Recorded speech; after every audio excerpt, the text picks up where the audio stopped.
Hello, everybody. My name is Ryan Peterson. I am the founder of Complear.ai, which is an AI-enabled research and evaluation platform for philanthropy and nonprofits, as well as the co-founder and co-collaborator with Will Mendoza on the development of Complear Studio.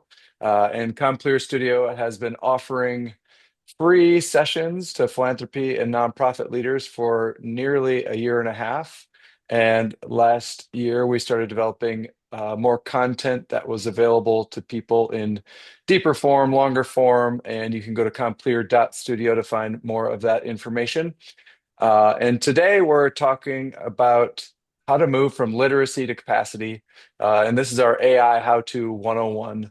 And we'll walk through really what we would call the fundamental needs of an organization to really begin to integrate AI into their work with integrity, with security, and get down the path of what it takes to really start using AI. This is not a demo session. We are not going to demo platforms. We're here to really help you lay the groundwork, which is, as we've done this work and interacted with now many hundreds of foundations, nonprofits, is really critical to a team's effective use of AI. Yeah, welcome everyone. To Ryan's point, I think the big challenge has been that for the past year, we have been putting out material that goes much more in depth, and you will see them on Studio that there is quite few deep dives that we do. But the intention of this specific presentation is to walk you through, take a step back and walk you through the initial decisions, the framework, and the process that you should think about when you are deciding to implement AI or adopt AI in your organization. Awesome. Thanks, Will. Just quick background on myself. I'm a career nonprofit and philanthropy guy. I've spent most of my career actually in direct service organizations in housing, education, jobs, collective impact, safety network. And then the last 6 or 7 years, more focused on philanthropy and impact investing, and have sort of become a technology guy as I've learned to use AI and develop a platform for the sector. Um, Thank you again for being here. My name is Will Mendoza Torrico, and I'm coming to this from the other angle. I built most of my career in technology and strategy, worked in the private sector, but engaged nonprofits and philanthropy about 7, 8 years ago after the pandemic, and realized that in order to be able to be impactful, this path to growing and more impact in your organizations, leveraging AI, it's actually a good way to move forward. So very excited to be here. So, normally in our live sessions, we have people chat their responses to this question, but I think it's really important to really stop and reflect where you're at as a user of AI as an individual, and sort of assess where you're at. A lot of people are using AI as the modern Google search. Some are beginning to translate that understanding into using it in their workplace. Some organizations have possibly some organizational subscriptions. Maybe you haven't touched it because you're scared of it, you're skeptical of it, you're afraid it's harming our planet and not good for us. That's okay. Uh, all of that is real, and we want to know about it. And so, just help to sort of check in with yourself.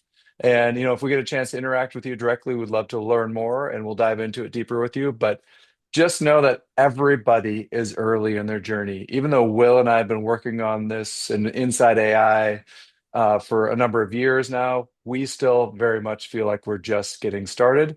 And there is no possible way for us to stay on top of everything that's emerging right now. And so we are also always in what feels like catch-up mode. But I would say also have come to peace with, here's what we understand. Here's what we know about how to use it well. Here are the tools that we have gravitated toward for whatever sort of useful purpose. But we want you to sort of check in with yourself and know that it's okay wherever you're at. Today, we're going to really, just start exploring what it means to become efficient with AI and then move towards effectiveness. And I think through that, we'll cover a little bit of what's new. And there's new stuff every day. And I think, we all, I think, enter with this light bulb of, wow, this helped me save a lot of time doing something that would normally take me a lot of time. And then for people that sort of advance in their use, you start to realize how it can be more of an effectiveness tool of helping you to think things through, access information more effectively to make decisions to inform your work. And then the one thing on the bottom of the screen, you'll notice this don't zero in on tools.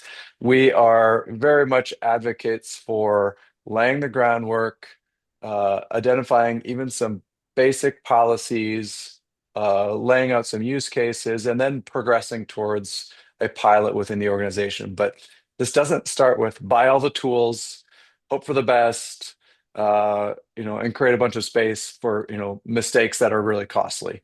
And mistakes aren't bad, but I think if you do a couple of the things we're advocating for in this presentation right away, you'll avoid some of those mistakes as you start to use tools. And also, I want to highlight that we have a bucket here, what's new in 2026. And I want you to pay attention to that for a second. It's the fact that even front-leading, edge implementing technology organizations are realizing that focusing on your processes pay off actually much better in the long run. Even organizations and sectors that are innovating and they're taking and stretching AI to its limits realize that without proper processes, the outcomes are not going to be as great. They just become a pilot rather than an actual implementation in the organization.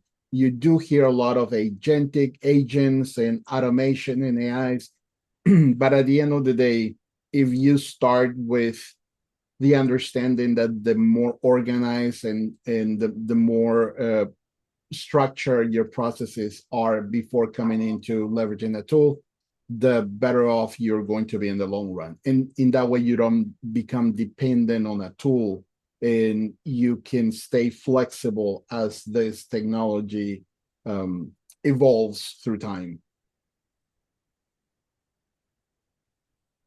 Want to zoom in for a moment on the state of AI in philanthropy, and then we have a next slide on nonprofits. And really, what we're seeing is most organizations have somebody using AI in some form, whether it's a designated person to explore tools intentionally, or someone just happens to be using it and showing up at the office and saying, "Hey, check this out. I figured out how to use something, and it's valuable to our team."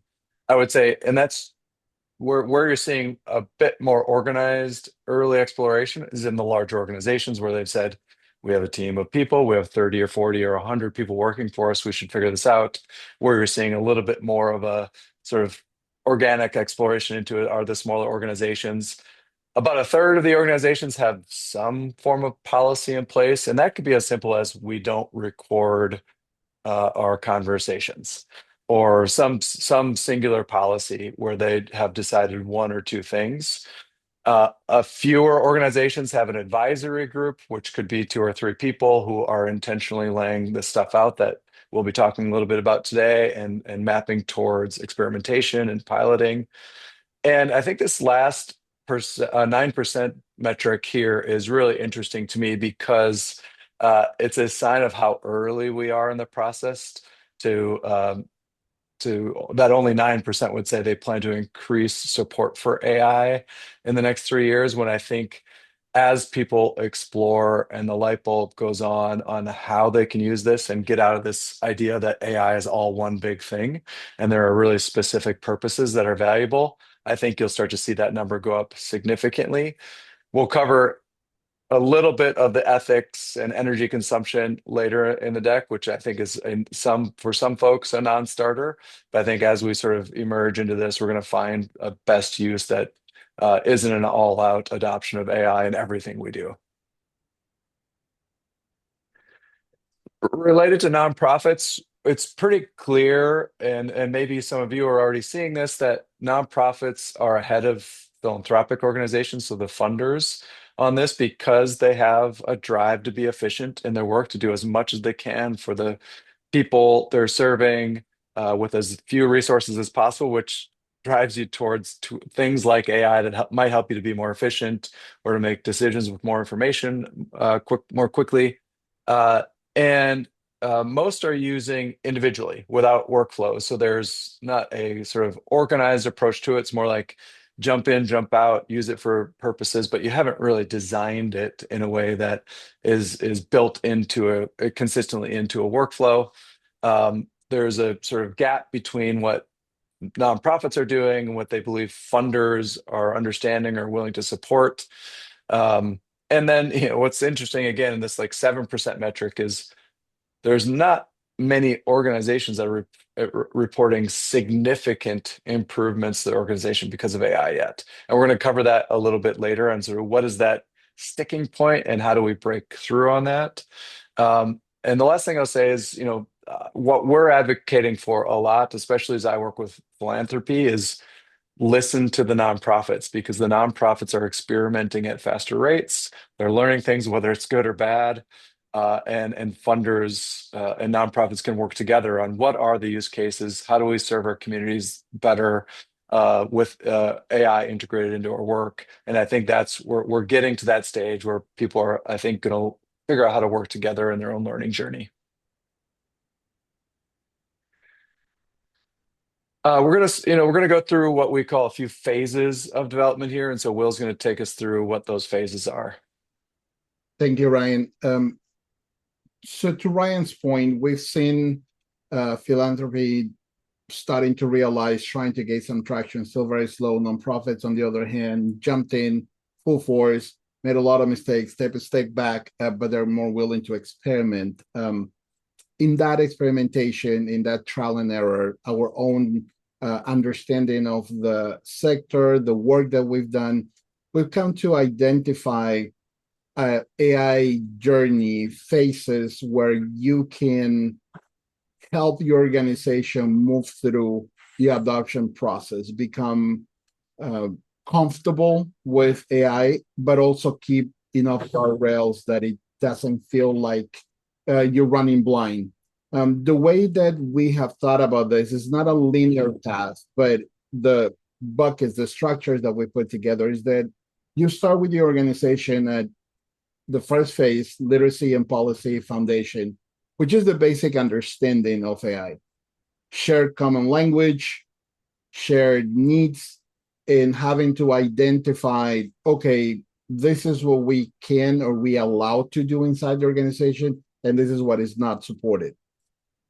Once you get the common language, the policy, and the governance, you can move to a use case exploration. This usually starts more of at an individual use. A person decides, well, within my workflows and the seat that I'm at in my organization, these are the areas where AI could bring some benefits to the work that I do. And that is the exploration, is the trying and making sure that if this is the way that my workflow is designed, if this is the process that I use at work, these are the specific areas where AI could actually bring benefits to what I do. In going in this process and doing it inside your organization, you start sharing best practices.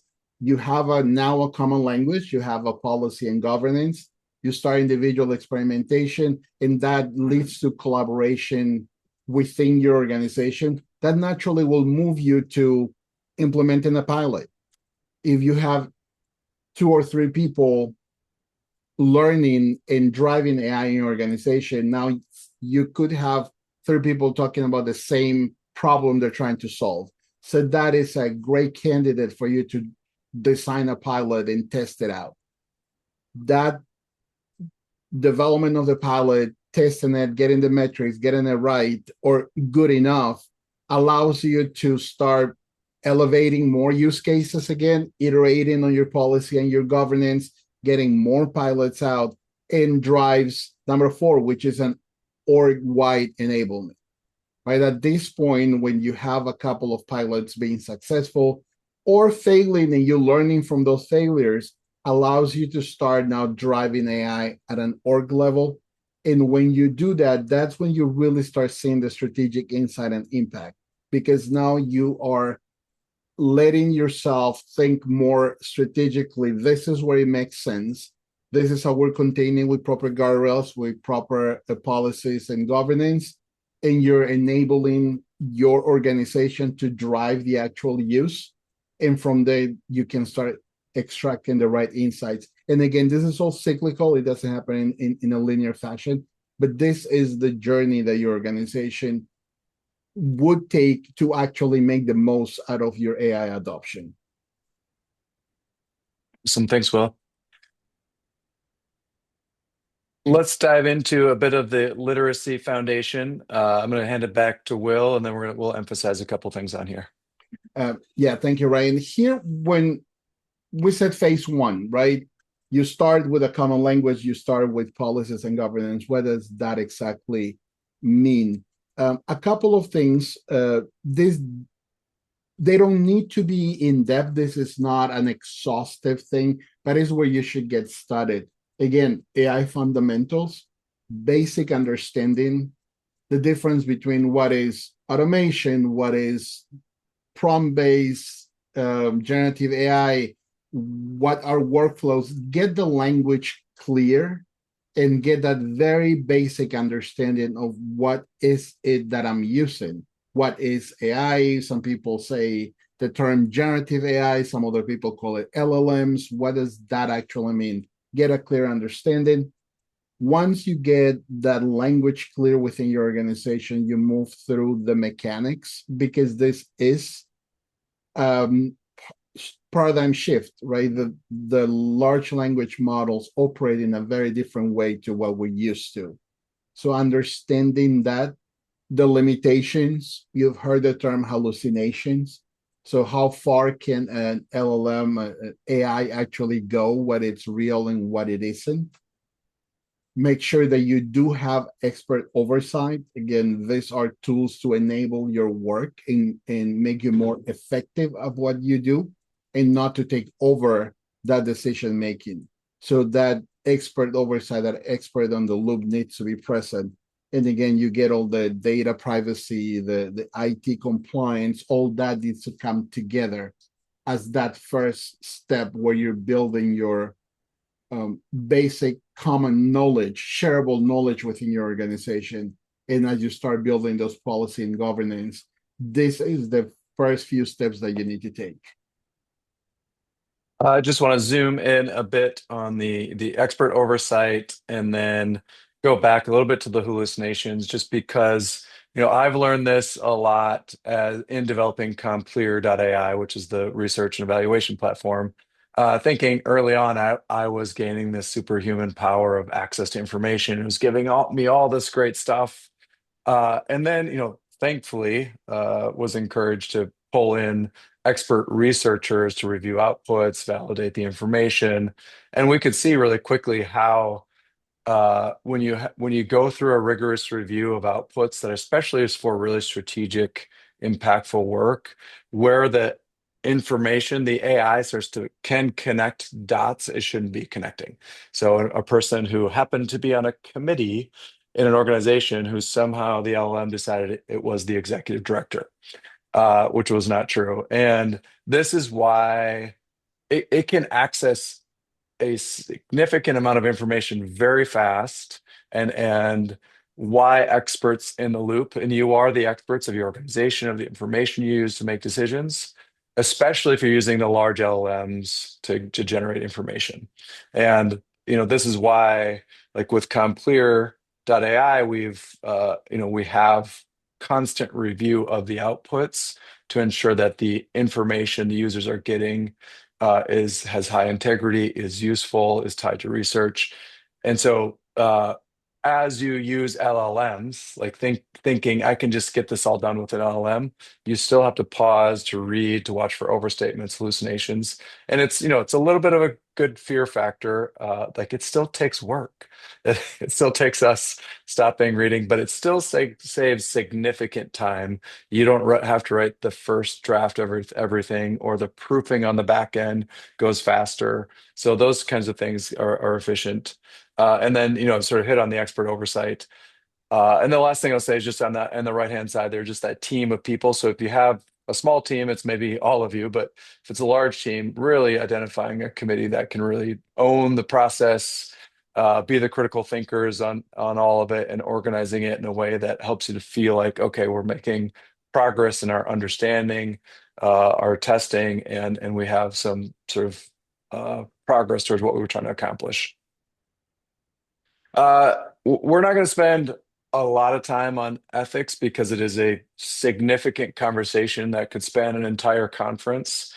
And but we are calling out things like data or compute power and the energy burn and the risk of bias. And this last one I highlighted, the discuss AI literacy as civic responsibility, which means a lot of people are going to benefit from the use of AI, professionals in their spaces, entrepreneurs who develop new businesses.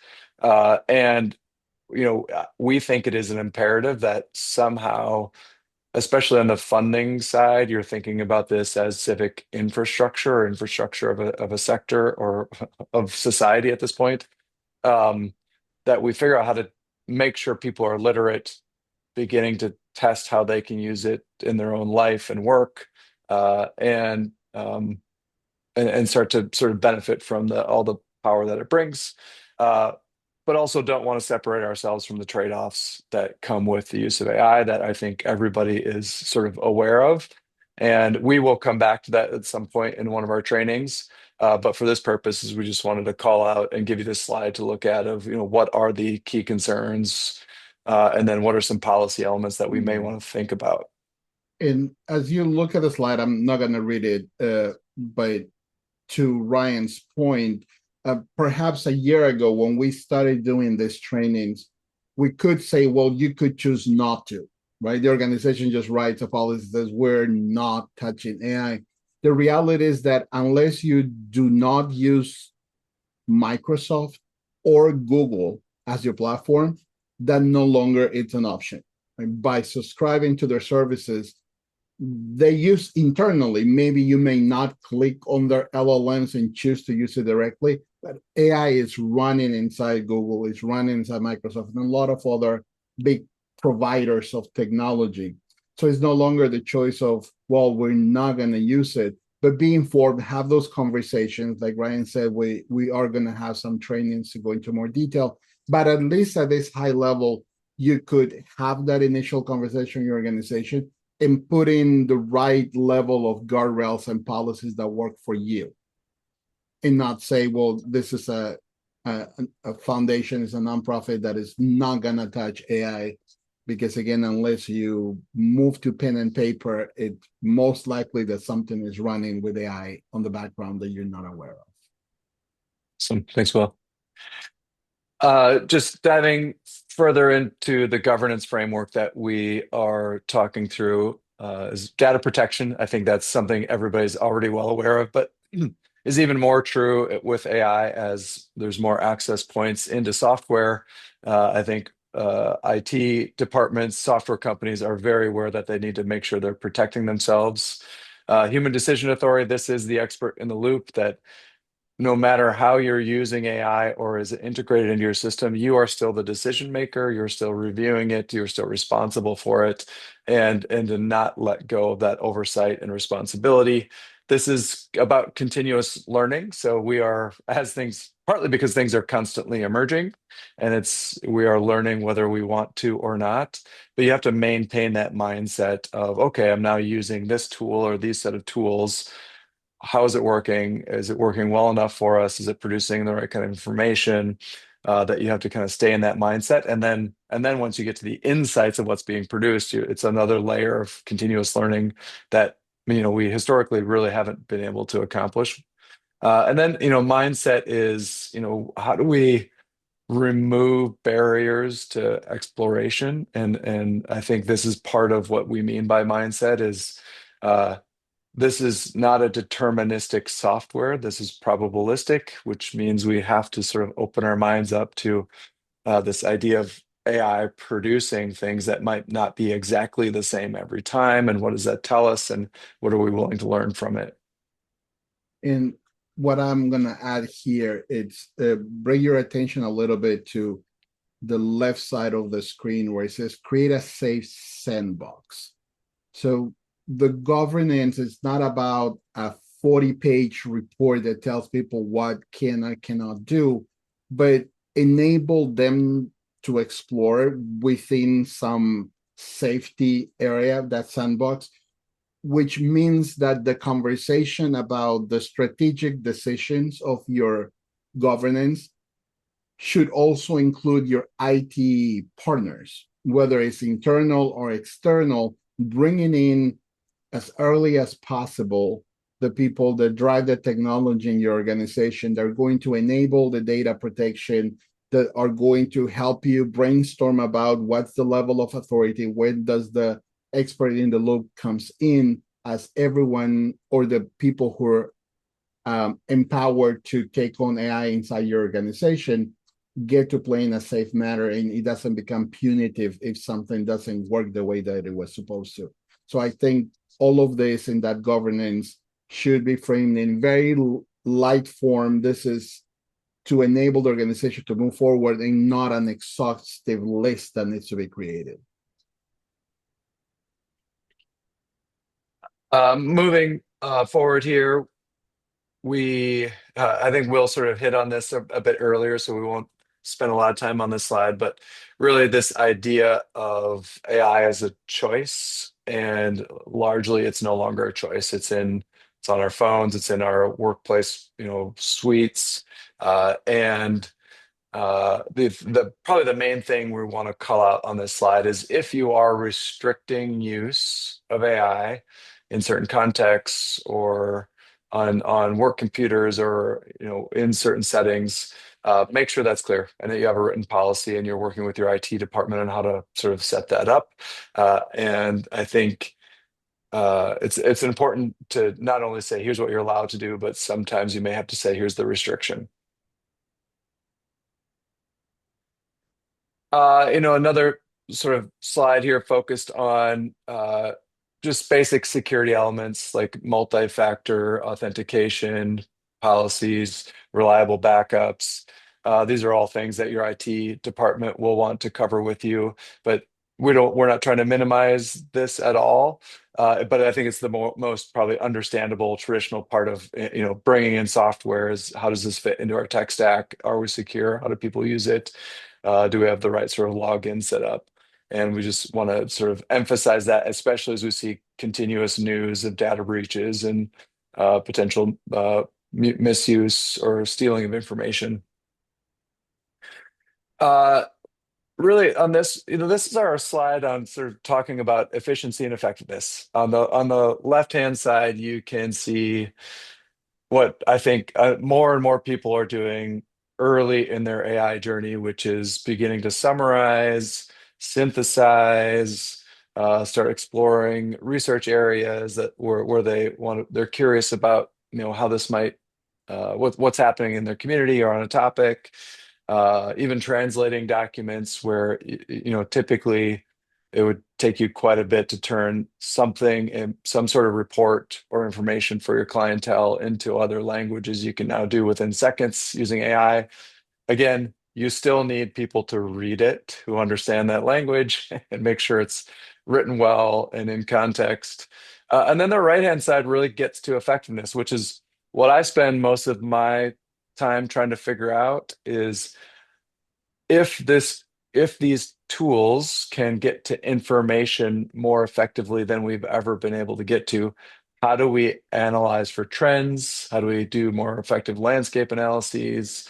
How do we compare research with the how we're running our current programs? Even just look for one example I heard recently was somebody took their last 3 years worth of grant awards They did not have a theory of change for their grant portfolio, but they took their last 3 years of decisions and said, what is our theory of change? And started to use an AI tool to help identify a theory of change based on how they were already acting. This is an example of like not just an efficiency factor. They saved potentially significant time, maybe a year's worth of work in developing a theory of change to having AI help to draft it. And that's what we mean by moving from efficiency to effectiveness.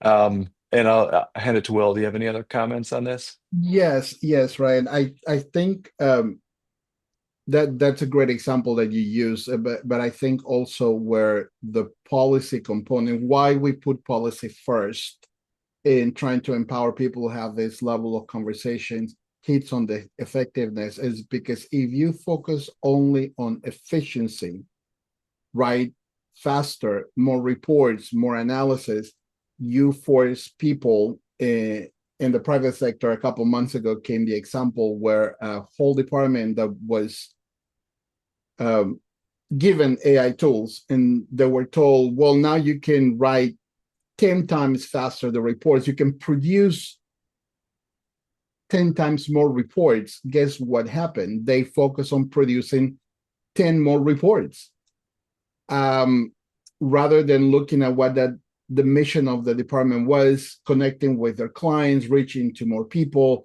And the effectiveness comes on identifying what is the mission of our organization, what do we do best, why are we here, and let the tool help you with the other parts rather than just make you produce more of what you were doing it before.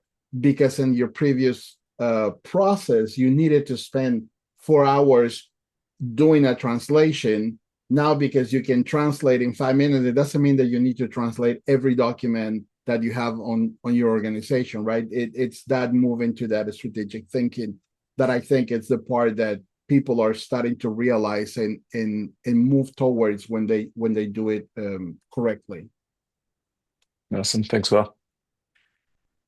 We have a few success examples. You can find these online. Actually, the Patrick J. McGovern Foundation does a really great job of in real time indexing uh, AI use case examples into a database on their website. So I encourage you to go there.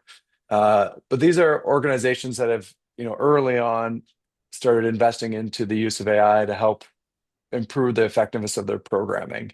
And the one I like to emphasize on the right-hand side there, quill.org, and you're probably already experiencing this in your own improvement of writing, but it's an organization that is there to help people learn how to improve their writing. And so they've maximized the use of AI, which typically was probably limited to the factor of a writing coach to be available. And now the AI tool is a really powerful asset in helping people to learn to write more effectively.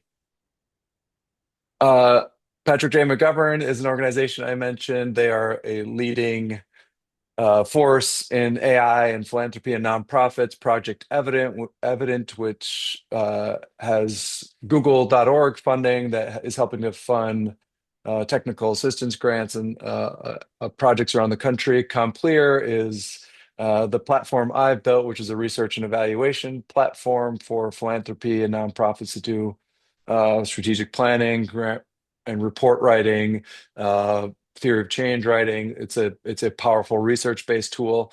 There are more and more coming out of philanthropy. I think right now philanthropy is mostly focused on trying to understand it, like in the AI how-to 101 stage, and then trying to figure out what to do with it. And they're not necessarily producing program-based AI tools yet, but getting to a point of understanding like how does it fit in the philanthropic process, and then how do we support our grantees to be as effective as they are trying to be. There are also cautionary tales. There are lots of attempts at using AI very quickly, and I think what we're trying to emphasize is don't do that. Be thoughtful. And I'm going to hand it to Will to lay out one of the examples here, which is um, an unfortunate example of moving too fast, I think. Yes, and my apologies to Washington State Department of License. because you will live on this video for a very, very long time because of what happened. In 2025, the Washington State Department of License decided to move to AI voice support instead of a chatbot that will have voice, and it will help them streamline some of the basic questions the population had. Great idea, very interesting use case. Tested out where they released it to the public, but when they did the update for the option in Spanish, the LLM, instead of replying to you with Spanish language, somehow decided to reply to people in English with a very, very thick Mexican accent. This was live. It happened for 7 months. It was not caught until a spouse of an employee who happened to be bilingual and did not want to wait for the whatever 15, 20 minutes that the waiting time was, decided to call again and call in Spanish this time to realize this is what it was happening. They've towards the end of 2025, they call it back. They've made changes. Now it seems to be working better. But these are the situations where when things are not planned correctly, when your process is not very clear, and you sort of leave to AI to adjust to your requirements, it could backfire really, really badly for you. So what makes these successful and succeed and fail? The two boxes there are the success factors. Human in the loop, someone's got to be paying attention, checking on it. A group of people, especially if it's a high stakes scenario. Transparency on the methodology and disclosure of what's happening, so people understand what is going behind the scenes. Just making sure you've sort of checked the box on the details, the integrity, the sort of tie to your programming, that this is not because you can do things quickly, is not the reason to do it. It's to sort of make your work more effective. The failure factors are just the opposite. Fully automated, black box, single person, self-validation, no testing. You sort of limit the review process just to put it out into whatever scenario you're putting it into, and it is tempting because you can do so much so fast, and any of the major tools that are out there can go quickly from a text-based output to a designed document or website or even an app that you could publish to the market within a single day. And it's some, things that you maybe have dreamed of having before. You feel like you could get done right now and you push it out into the world. And then you realize that, you should have taken the time to review it. Um, the And benefit is you can do a lot of that fast at a low cost, but you still need to pause on the oversight and tie to policy. and I think that's one of the reasons why our framework starts with this. Let's start with literacy, and then let's move to use cases, right? Because there's no bigger expert on your process than yourself, how you run things. One of the most common setbacks that I have experienced with clients and companies we advise is that when you ask them which is the process you want to tackle, they go X, and here are the SOPs that you can use, trusting that that's the actual process. When in reality, the way somebody on the field, especially in nonprofits and philanthropy, operates, it's ever changing, right? The process is not the process until you face a client and you're in front of them. So if you're trying to dictate from top down how the LLM, how AI is going to help you, you are moving into that failure factor instead of having the expert on the loop, the human who's deciding this is how work gets done, right? That's why in our process, we say use cases first. Those use cases are going to become the pilot, and the pilot is going to become the org-wide enablement, rather the other way around. There's a reason, right? And it's that human in the loop is being transparent, accepting that the process that you have on a document is probably a few months old and not a real representation of how things get done on the field. And that is okay, but enable the people on the field to drive these new projects and drive the adoption of AI in your organization. Awesome.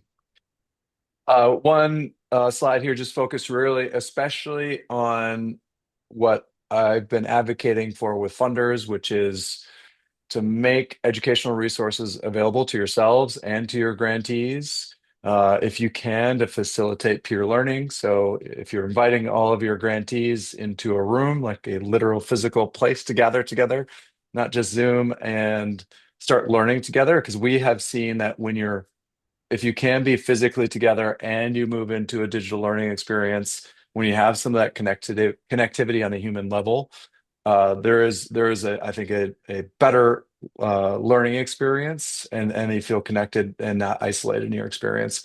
Capacity grants, I think it's important. Just like historically, we've had funders that will do technical assistance grants. So how do you offer funding that creates the space for organizations to learn? Being transparent in your own journey. Don't make this something as a funder where you're sort of hiding away, trying to learn it yourself before you can talk to your grantees. I think there's value in the transparency, because what AI is a very novel thing for all of us. And then when we see the incredible examples of getting to greater efficiency and effectiveness in delivering the service at a really high level, is to fund it, and to be in an open conversation with your grantees about it, because they don't know if they can even bring that to funders right now. And funders need to land on how they will handle a proposal that funds a significant program expansion that's based on AI. So it's really critical to be open in that conversation. Will, I'll hand it to you. Thank you. So how do you think about breaking that efficiency plateau, right? That what do that 7% of people who are noticing improvements or moving towards efficiency are doing, that would be good lesson learned? Um, Share workflows, not individual experiments. What does that mean? Well, as you become your own expert on the loop, and as you vet the process that works for you, you start having conversations with your peers about, this works for me. Does it work on your scenario? Does it apply to you? And if it does, can we start elevating this into a way that we can all share and collaborate, right? That is the first step to the adoption within a department and later on into an organization. That way you're testing, you're proving, and iterating in a safe space before it moves out into the organization, and it has some of those guardrails. The governance before scaling, you would be surprised how many organizations swing from nothing to, I want a prescriptive 40-page, everything included, um, rather than a basic, just as we grow, we evolve our governance, but always the governance before, right? We set the standards, then we let it grow, we iterate, and we move forward. So I think that is another way that organizations who are being successful are being able to stay on top of the innovation. It's by always realizing this is a living exercise. We are going to quarterly, bi-monthly, there is a cadence for you to always look into your governance and go, okay, now we're ready to go from a small team to a pilot to open to the organization, etc. Measuring what you, from when you start, you need to have a clear understanding of what good means and what good enough means to your organization. If you don't tell the LLM this is what it means, high quality, past whatever the standard is, the LLM, again, it's probabilistic, is going to try to predict what that means, and it may not be at all what you're thinking. So the organizations who are successful have a very, very clear way to define what good is, what good enough is, and what it isn't also. So that is something very important to do. In the integration part, it's as they start connecting to your data, right? The idea of having your own policy, your sandbox, is not just to keep tabs and control everything, but the power of the LLMs to Ryan's point earlier, is the ability to consume, read, and analyze data like it is a team of 40 very eager young professionals that are coming to your organization to work, right? The more you feed it, the more it understands your context, the better and the higher quality of outputs you will have. But that also means that you need all of these layers to be connected. They don't have to live in parallel. You don't have to um, feed the LLM with information over and over. In that integration with the governance, with the shared workflows, with a clear understanding of what is good and what is good enough is going to allow you to break through that initial efficiency plateau and move into more effectiveness in your workplace. Thanks, Will. Uh, we're getting towards the end here. Want to focus on the tools that already exist inside your platform. Last or in one of our recent sessions, we just brought in a Copilot expert and a Microsoft leader to walk through what Copilot can do inside the Microsoft suite. Google Gemini exists inside Google Workspace suites. They're powerful tools. We encourage you to try them first as your sort of most used tools, and then start looking at the other tools that are purpose built. But even in just using what's inside your current work suites will help you to understand how they function, how the chat bots work, how far they can go in getting you what you need. So we just want to encourage that. And the practical applications here, we sort of have hit on it already, which is email and communication management. It can help you find emails in a chat interface that maybe were all on a single topic, but spread over a year.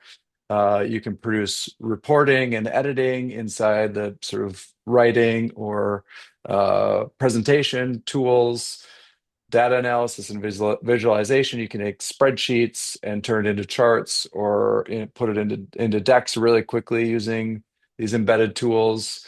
And then meeting prep follow-up. So everybody's sort of approving or denying meeting recording tools right now to help sort of gather notes which has been fantastic in some ways, and in some we'd rather somebody's not constantly recording us.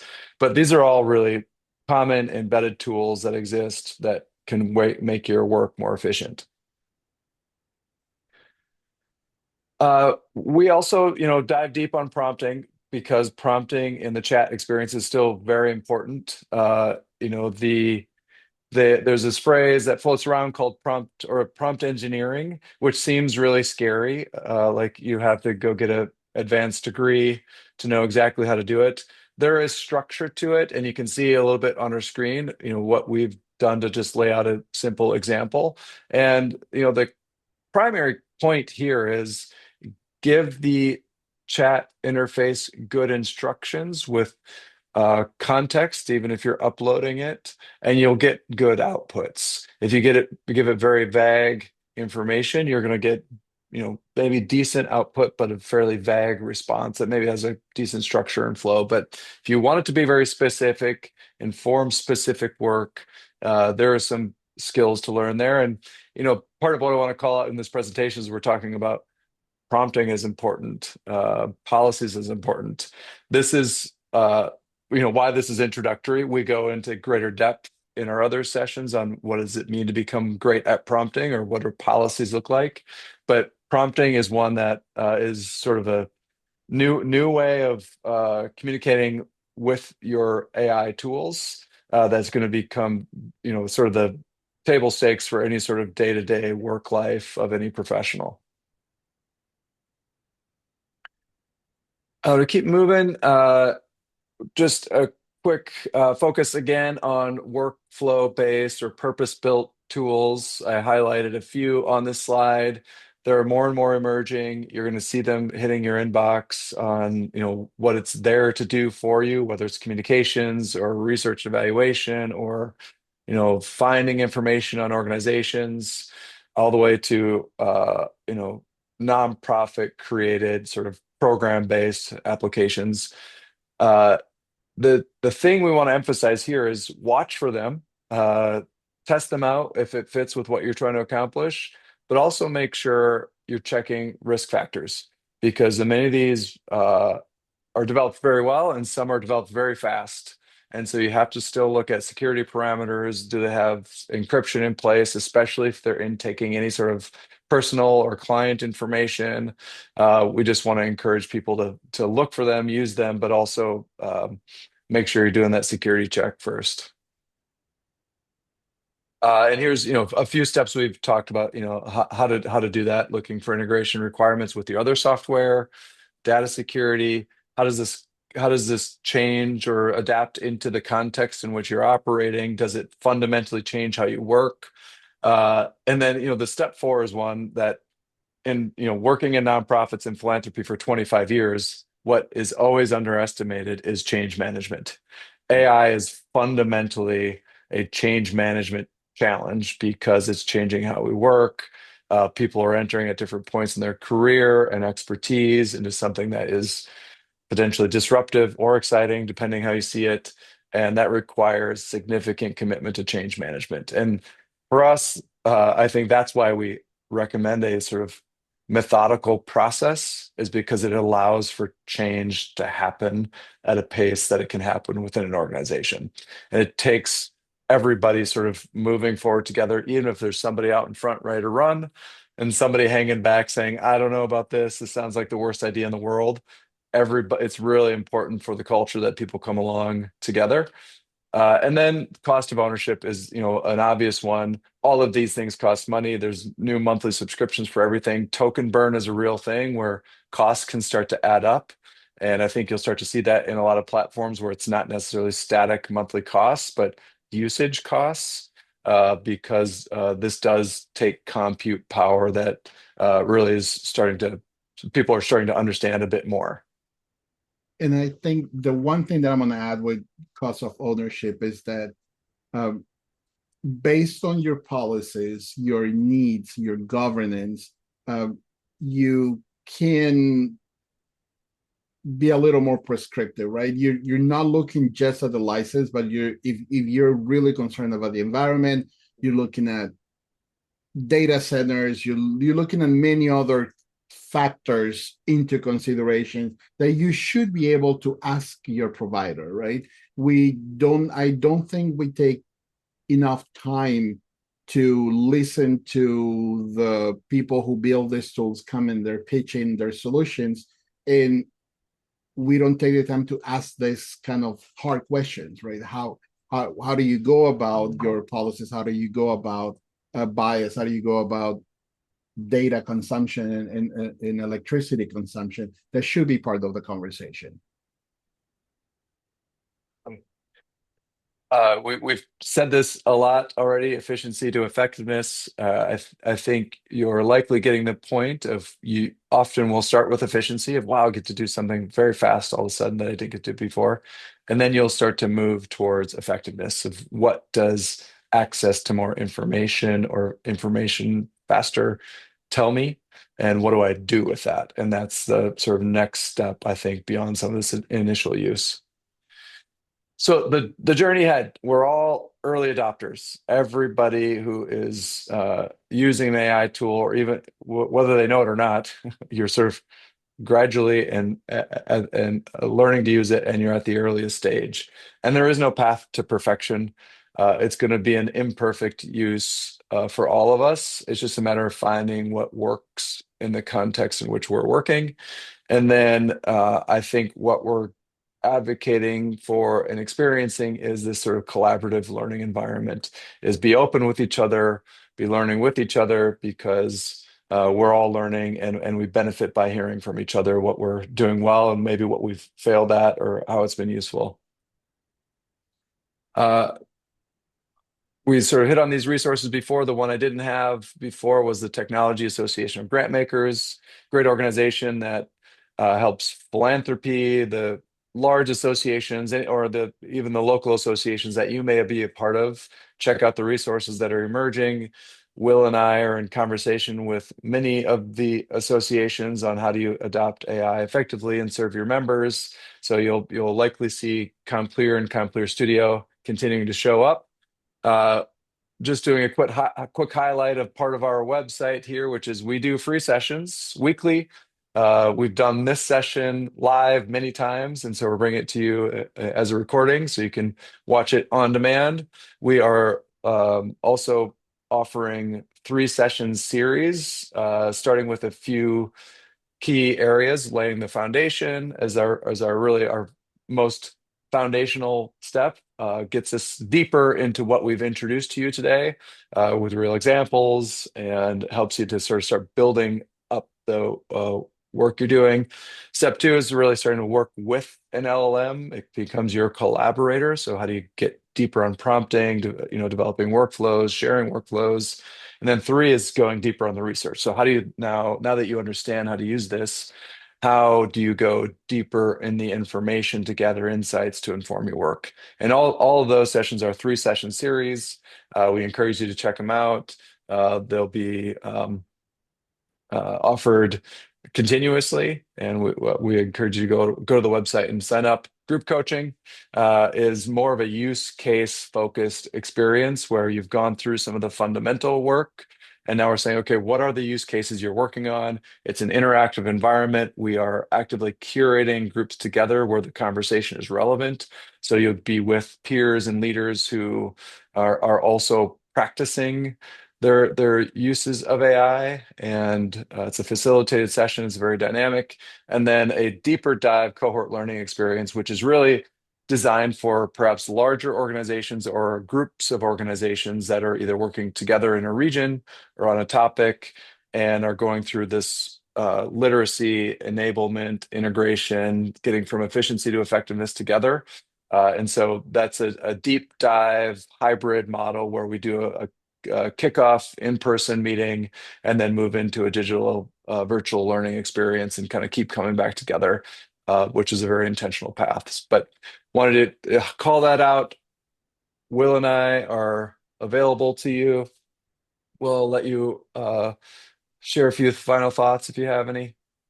Yes, the I think the option to say we're not going to do anything, it's no longer an option. So launch a cohort, drive forward, ask questions, and join interest organizations near you, and reach out if you have further questions. We're always happy to address any of the challenges that you may be facing. So thank you to everybody for taking the time to watch this or skip through it to the things that you wanted to watch. We hope we get to see you in our webinars, in our free live sessions. Join us on this journey. Feel free to email us, ask any questions. We're here to be a resource and support your work. And thanks for everything you do. Thank you, everyone.